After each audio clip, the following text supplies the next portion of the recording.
BPL final জিতে ইতিহাস করে দিল, পরপর কাপ জিতে সত্যিই একটা ইতিহাস করে দিল বরিশাল।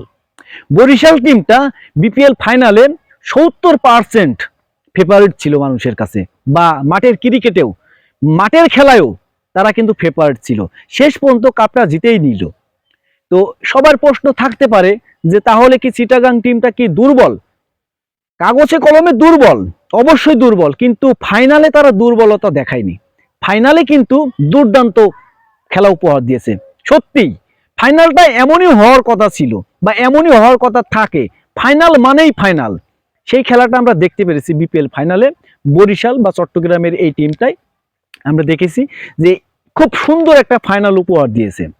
তো এই যে বরিশাল টিমটা, আরেকবার কথা ছিল যে কাপ জিতে তারা যাবে হচ্ছে বরিশালে, বরিশাল বিভাগে বা বরিশালে যাবে, যেতে পারেনি। এবার কিন্তু তারা যাচ্ছে। বরিশালবাসীর জন্য, বরিশাল যারা সাপোর্ট করে বরিশালকে, তাদের জন্য খুবই সুখবর।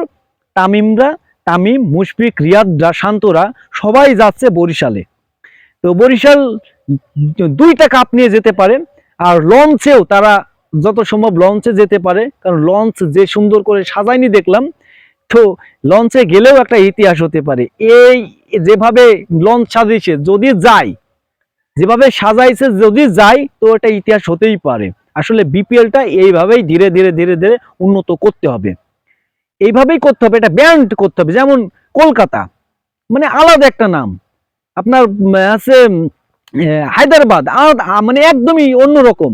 এইভাবেই কিন্তু প্রত্যেকটা দলকে এরম শক্তিশালী করতে হবে।